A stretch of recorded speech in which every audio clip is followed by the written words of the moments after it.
যে বান্দার ভিতরে শুকরিয়া থাকবে, যে বান্দার ভিতরে ধৈর্য থাকবে, সন্নাক কোলে রেখে রাখেন, ওই বান্দা দুনিয়াতেও ফেল হবে না, আখিরাতেও ফেল হবে না।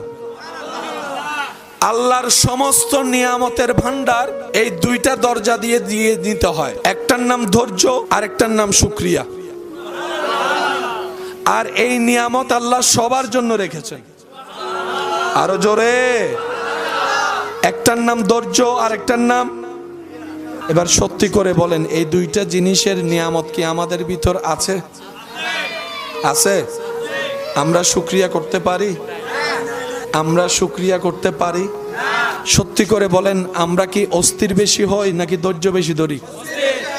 আরো জোরে বলেন, আমরা কি শুকরিয়া বেশি করি নাকি নাফরমানি বেশি করি?